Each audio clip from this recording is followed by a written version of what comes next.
سلام ستړي مشه وخت مو په خیر. سعید صافي یم د افغانستان د الکترونیکي زده کړو د ژورنالېزم د برخې استاد. نن زموږ دریم درس دی. د دریم درس موضوع رسنۍ دي.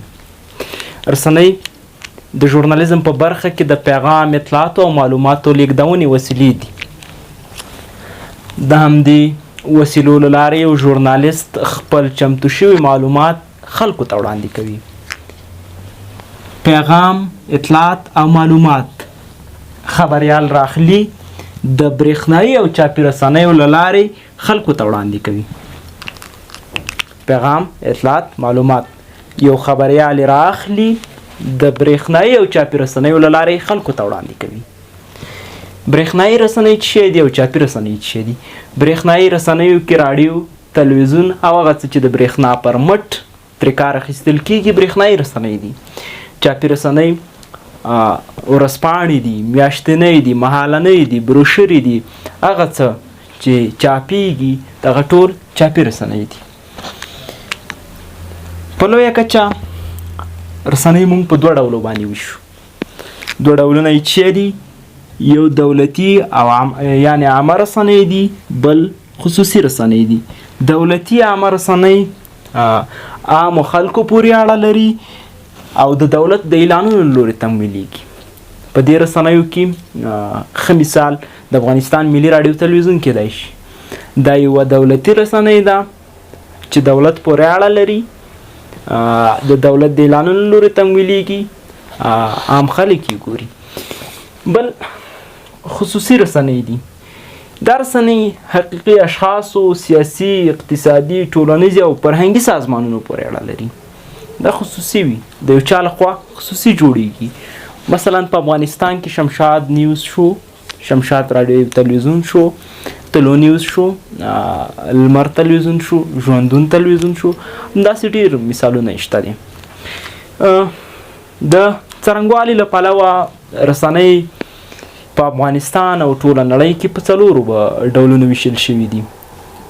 د څرنګوالي یا د بڼې له مخې رسنۍ په افغانستان او ټوله نړۍ کې په څلورو برخو ویشل شوي دي. څلور ډولونه لري، څلور قسمونه لري. لومړی چاپي رسنۍ دي. لکه څرنګه چې د نوم نه ښکاري، چاپي رسنۍ چاپي بڼه به لري. د چاپ له لارې به خپل نشرات وړاندې کوي، لکه ورځپاڼې شوي، میاشتنۍ شوي، مهالنۍ شوي. دا په چاپي رسنیو پورې اړه لري. بل غږیزې رسنۍ دي. د دې هم د نوم نه ښکاري چې دا به غږ لري. غږیزې رسنۍ څه دي؟ راډیو ده. راډیو یوه غږیزه رسنۍ ده چې مهم څه په راډیو کې غږ دی چې دا غږ لیږدوي. دا یوه غږیزه رسنۍ ده راډیو. او همدا شان د څرنګوالي پلوه د رسنیو ډولونو دریم ډول چې دی هغه انځوریزې رسنۍ دي. انځوریزې رسنۍ چې انځور ولري، د ویډیو په شکل نشراتو کې. د دې ښه مثال تلویزیون کېدای شي.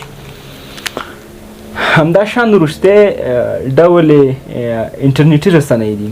انټرنیټي رسنۍ هغه رسنیو ته ویل کېږي چې د انټرنیټ پر مټ نشرات وړاندې کوي، چې دې کې ټولنیزې رسنۍ هم شاملې دی شي، فیسبوک، ټویټر، یوټیوب او همدا شان نورې، چې دې کې چې څوک کار کوي هغې ته سایبر خبریال ویل کېږي او دغې برخې ته سایبر خبریالي هم ویل کېږي. او ما ویل چې د څرنګوالي له پلوه په افغانستان او ټوله نړۍ کې رسنۍ په څلورو برخو ویشل شوي دي. چاپي رسنۍ، غږیزې رسنۍ، انځوریزې رسنۍ او انټرنیټي رسنۍ. دا یې د څرنګوالي له پلوه ډولونه. راځو هغه موخې چې ژورنالستان یې لري. د رسنیو له لارې ژورنالستان د کومو موخو لپاره فعالیت کوي؟ د رسنیو موخې څه شی دي په ټولنه کې؟ دغه یو څو موخې دي. لومړی خبرول دي. خبرول د ژورنالېزم اساسي او بنسټیزه موخه ده، ځکه خو مو لومړی راخیستې ده.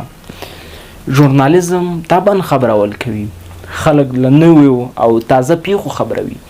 له هغه څخه د ټولنې خلک خبروي چې ناخبره وي خلک، دوی ته خبروي. خبرول د ژورنالېزم اساسي او اصلي موخه ده، ځکه خو موږ هم لومړی راوړلې ده. بله دوهمه موخه یې روزنه ده، روزنه ورکول د رسنیو یوه بله موخه چې دا روزنه ورکول دي. رسنۍ د خلکو لپاره یو د روزونکي ښوونکي په شانتې رول هم لوبوي. خلک د یوې پیښې څخه یا د نوي معلوماتو څخه خبر کړل. رسنۍ یوازې په خبرولو بسنه نه کوي، د همدغې څه په اړه چې خلک خبر که خلکو ته روزنه هم ورکوي. مثلا خلک د یو څه څخه خبر کړل چې داسې یوه پیښه شوې ده، دغه پیښې څخه د خبرولو موخه کې خلک خبر کړل. بیرته باید د دغې څه په اړه رسنۍ خلکو ته روزنه هم ورکړي. یوازې په خبرولو باندې بسنه نه کوي، د دغې خبرول شوي شي په اړه بیرته خلکو ته د ټولنې ته روزنه هم ورکوي. د رسنیو درېیمه موخه سالمه تفریح ده.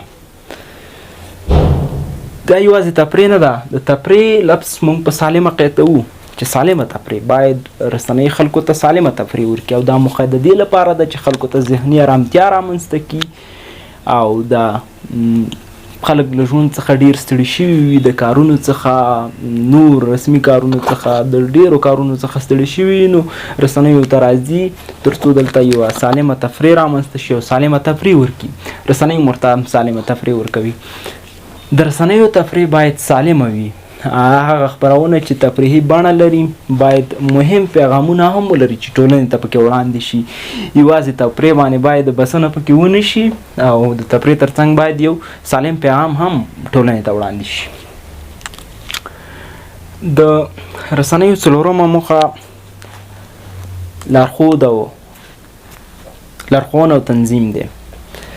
خبره د یو پیښې یا بل شي څخه رسنیو خلک خبر هم کړل، روزنه یې هم ورکړه، سالمه تفریح یې ورکړه. بل مهم اصل دی چې باید لارښوونه او تنظیم ورته وکړي.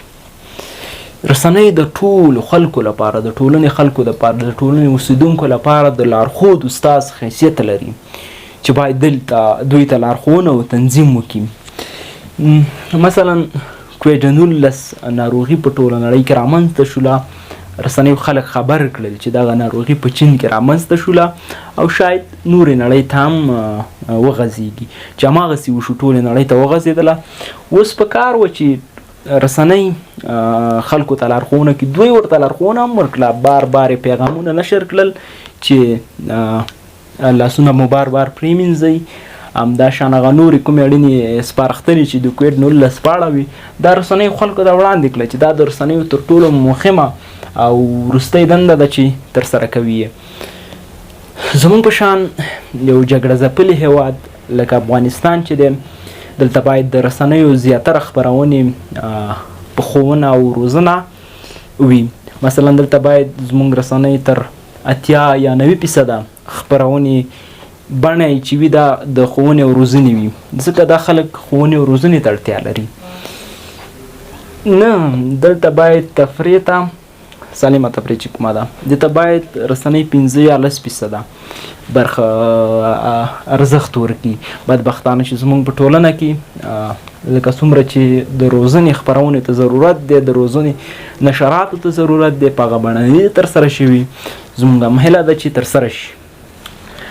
په ننني درس کې مو رسنیو په اړه وویل چې د پیغام، اطلاعات او معلومات یو خبریال د رسنیو له لارې خلکو ته وړاندې کوي. رسنۍ د ژورنالېزم په برخه کې د پیغام، اطلاعاتو او معلوماتو رسونې وسیلې دي. په لویه کچه دا په 2 ډوله، دولتي او خصوصي رسنۍ. د څرنګوالي له پلوه په نړۍ او افغانستان کې دا رسنۍ په 4 برخو ویشل شوي: چاپي رسنۍ، غږیزې رسنۍ، انځوریزې رسنۍ، همداشان انټرنیټي رسنۍ. موخې مو ورته وویل چې خبرول، روزنه ورکول، سالمه تفریح، لارښوونه او تنظیم. تاسې ټولو مننه چې نننی درس مو راسره تر پایه وکتو. کومه پوښتنه غوښتنه لرله په کمنټ کې یې پرېږدئ. زه سعید صافي چې بیا ستاسې درانه حضور ته حاضرېږم، تر هغې ښې چارې.